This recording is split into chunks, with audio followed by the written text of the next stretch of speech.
Okay students, now in this video I am going to take you to the new topic related to chapter 2 of your macroeconomics. Now in this video we will talk on new concept, that is depreciation, as I have promised you in my last video. Students, in the series of these videos, this is part 3 of the same chapter. In part 1 and 2 you have learnt about types of goods, concept of investment. Okay, now in part 3 we were moving towards, we are going to learn what is concept of depreciation. Okay students, depreciation means loss of value of a fixed capital. It is also called consumption of fixed capital. It is sometimes ordinary people call it loss of capital value, but of economic students call it consumption of fixed capital. Keep it in mind, when we use fixed capital, fixed goods means machines, other infrastructure we use in our day-to-day life for the production process. Sometimes these are worn out, sometimes these are broken, and sometimes these are got damaged by using them again and again. So we have to make them replaced. Okay, that is loss of that value of fixed capital is called depreciation. बहुत सारी चीजें बच्चों ऐसी होती हैं जो बार बार use करने से या तो पुरानी हो जाती हैं, घिस जाती हैं, उनके कलपुर्जे घिस जाते हैं, हमें उनको रिप्लेस करना पड़ता है। कभी कभी वो इतनी खराब हो जाती है चीजें, जहाँ क्या होता है उसको रिपेयर करवाना पड़ता है। Means value of fixed capital is worn out or deplete by using them in the process of production is called depreciation. This is of due to 3 reasons. First reason, as I have told you, normal wear and tear. Normal wear and tear means normally कुछ चीजें use करने से घिस जाती हैं। Suppose एक machine है, daily उसको 10 घंटे चलाया जाता है, तो 1 साल के बाद उसकी कुछ ना कुछ मुरम्मत करवानी पड़ेगी, या कोई ना कोई उसमें नया कुछ इंस्ट्रूमेंट्स वगैरह उसके बदलवाने पड़ सकते हैं हमें। ओके, तो ऐसे में इसको बोलते हैं normal wear and tear. Okay, machines are worn out. Next, accidental damages. Sometimes कई बार कुछ एक्सीडेंट हो जाते हैं, जैसे फायर होगी, अर्थक्वेक आ गया, या कुछ और हो गया, तो ऐसे में भी क्या होता है, जो फिक्स्ड कैपिटल है वो खराब हो जाती है, बर्बाद हो जाती है। मींस उसको यूज नहीं किया जा सकता दोबारा से। इसको हम लोग बोलते हैं अनएक्सपेक्टेड ऑब्सोलेंस। बच्चों, कई बार क्या होता है, एक्सपेक्टेड ऑब्सोलेंस हो जाती है। Obsolescence means outdation. Outdation of fixed capital is called obsolescence. Okay, जैसे कि कुछ चीजें हमें पता है, मशीन खरीदी है तो हमें पता है कि मशीन है जो 10 साल चलेगी, 5 साल चलेगी, यानी कि उसका लाइफ स्पैन कितना है, उतना लाइफ स्पैन वो अपना पूरा करते करते बीच में उसकी मुरम्मत करवाते रहते हैं कई बार। और हमें जैसे कि एक्सपेक्टेशन थी कि इस चीज का जो लाइफ पीरियड है वो इतने सालों का है, तो उसको रिप्लेस करवाना पड़ता है। प्रोड्यूसर को इस बात का पता होता है, वो पहले से ही रेडी रहता है। ओके, तो जो आउटडेशन है किसी भी मशीनरी की, वो 2 तरह से होती है। First, due to change in demand. Okay, next, due to change in technique. कभी कभी क्या होता है, कुछ चीजें डिमांड में नहीं रहती, यानी कि उनका ट्रेंड चेंज हो जाता है।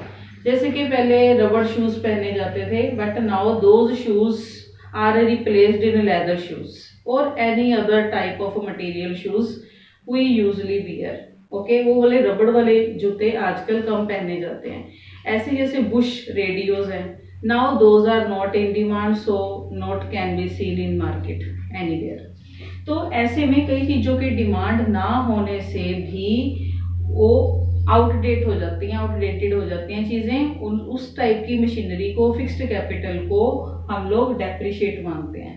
ओके, और ऐसे ही जो एक्सपेक्ट कर रहा था प्रोड्यूसर, ओके, जो उसको पता है कि ऐसा होने वाला है। दूसरा, एक्सपेक्टेड ऑब्सोलेंस या आउटडेशन कब होती है, चेंज इन टेक्निक आ जाती है, जब टेक्निक में चेंज आ जाता है। जैसे कि black and white TVs, are now outdated.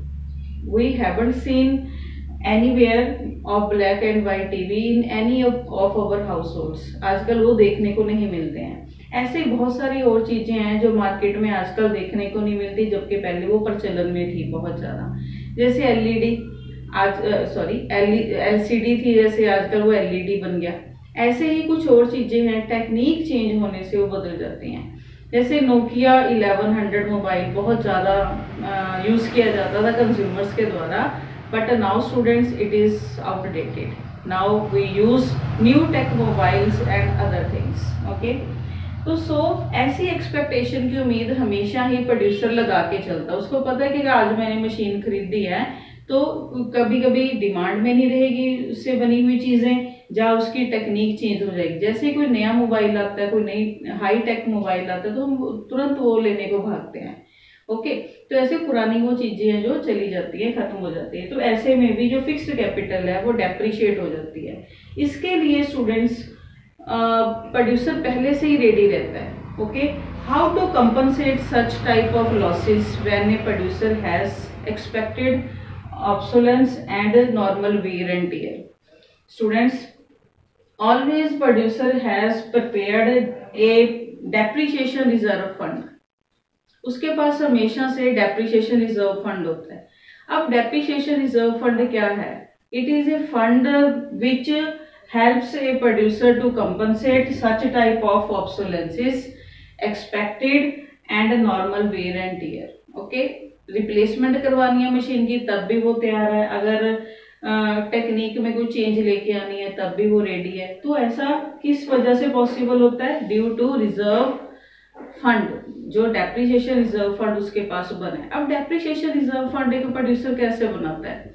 Students, वो फिनेंशियल ईयर के स्टार्ट में ही वो शुरू कर देता है। मान लो एक मशीन लेके आया प्रोड्यूसर, वो मशीन है 10 लाख की, सपोज उसकी जो कॉस्ट है वो 10 लाख है। ओके, 10 लाख उसकी कॉस्ट है मशीन की, और उसका जो टाइम स्पैन है दैट इज 10 ईयर्स। मान लो वो 10 सालों के लिए मशीन चलेगी, वो सोच के चलता है प्रोड्यूसर, और 10 लाख की वो मशीन आई है। अब हर एक साल 10 ईयर्स के लिए उसको रिप्लेसमेंट फंड बनाना है उसके लिए, क्योंकि उसको पता है 10 ईयर्स के बाद ये मशीन खराब हो जाएगी, आउटडेटेड हो जाएगी, जहाँ उसको नॉर्मली रिप्लेस करना पड़ सकता है। तो वो अभी से रेडी रहेगा, first year of its life span, पहले साल से ही तैयार रहेगा। तो वो हर एक साल रिजर्व फंड में इस मशीन के लिए कितना पैसा जमा करके रखेगा? दैट इज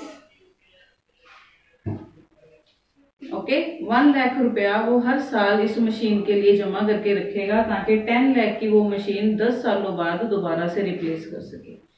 समझ आ गया आपको आइडिया? इजी था ना?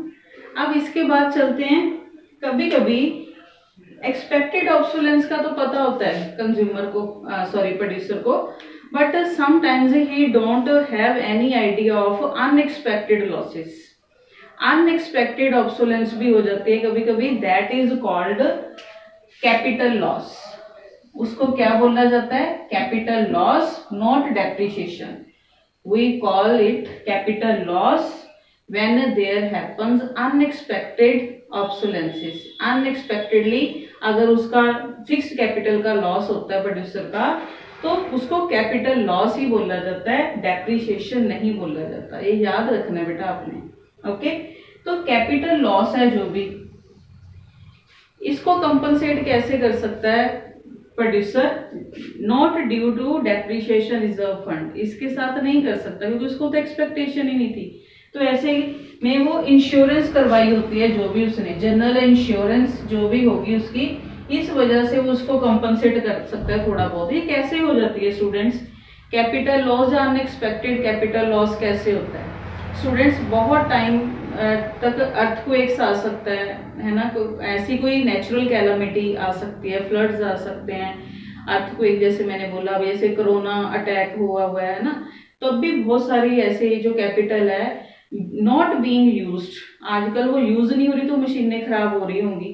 ऐसे ही मान लो बहुत भारी बारिश होगी, फ्लड्स आ गए, तब भी मशीन वगैरह खराब हो जाती है ना। तो ये एकदम से हुआ जो भी लॉस है, ऐसे आग लग जाना, जैसे फायर अटैक्स हो जाते हैं कभी कभी, है ना, फायर ज़्यादा स्प्रेड होने से भी कैपिटल लॉस होता है। तो ऐसे नेचुरल कैलामिटी से जो भी लॉसेस होते हैं, those are called unexpected obsolescence, okay, and those capital losses can be compensated through insurance, not depreciation reserve fund, okay. इसके लिए प्रोड्यूसर पहले से रेडी नहीं रहता, बट फिर भी इंश्योरेंस करवाता रहेगा तो इसको भी कंपनसेट किया जा सकता है। आई होप स्टूडेंट्स आपको सारा समझ आ गया होगा। Let's recap of this whole concept. I have taken concept of depreciation. Depreciation is loss of fixed capital, means consumption of fixed capital due to regular use of such things, okay. It is due to normal wear and tear in machines, means simple मुरम्मत करवाना। Secondly, accidental damages, जैसे कि मैंने capital loss आपको बताया कि अगर accidental damages हो जाए तो capital loss किस तरह से होता है। Then expected obsolescence. Expected obsolescence वाला जो टॉपिक है बड़ा इंपॉर्टेंट है स्टूडेंट्स, ये आपको 4 मार्क्स में भी पूछा जा सकता है +2 CBSE में। This happens due to change in demand and due to change in technique. Change in demand में क्या था, कुछ चीजें डिमांड में आजकल प्रचलन में नहीं रहती, यानी कि फैशन में नहीं रहती, कुछ चीजों की डिमांड नहीं होती तो उनका प्रोडक्शन बंद हो जाता है, और जो मशीन्स जो फिक्स्ड कैपिटल से वो बनाई जा रही थी चीजें वो भी ऑब्सोलेट हो जाती हैं, आउटडेटेड हो जाती हैं। ऐसी कुछ टेक्निक है वो भी अगर आउटडेट हो जाए, टेक्निक में बहुत ज्यादा और बहुत जल्दी चेंजेस आती हैं, ओके। जैसे नया मोबाइल लेने को हम लोग एकदम से भागते हैं ना, कोई नई टेक्निक आती है तो जो पुरानी टेक्निक है जा तो उसको अपडेट करना पड़ेगा या उसको रिप्लेस करना पड़ेगा, ओके। तो ऐसे जो लॉसेज हैं इसके लिए प्रोड्यूसर हमेशा रेडी रहता है कंपनसेट करने के लिए ऐसे खर्चों को अपना डेप्रिसिएशन रिजर्व फंड बना के। और मैंने बताया आपको कि हर साल मान लो जितने भी टाइम्स की जो लाइफ स्पैन है उस मशीन का, तब से ही प्रोड्यूसर उसको डेप्रिसिएशन फंड को फंडिंग करना स्टार्ट कर देता है, यानी कि शुरू कर लेता है। और ऐसे ही अगर अनएक्सपेक्टेड ऑब्सोलेंस हो जाए तो हम उस केस में डेप्रिसिएशन उसको ना बोल के कैपिटल लॉस बोलते हैं और उसको कंपनसेट इंश्योरेंस के जरिए किया जा सकता है, ओके स्टूडेंट्स। ये बहुत ही typical, interesting but easy topic था, ठीक है। टिपिकल मैंने इस वजह से बोला, बहुत सारे बच्चे कंफ्यूज होते रहते हैं एक्सपेक्टेड ऑब्सोलेंस अनएक्सपेक्टेड में, इस वजह से बोल दिया। आई होप आपको ये यहाँ तक टॉपिक समझ आ गया होगा।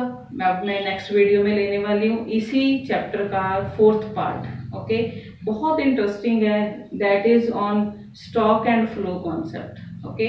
जल्दी ही मिलते हैं, till then stay safe at your homes, till then bye bye.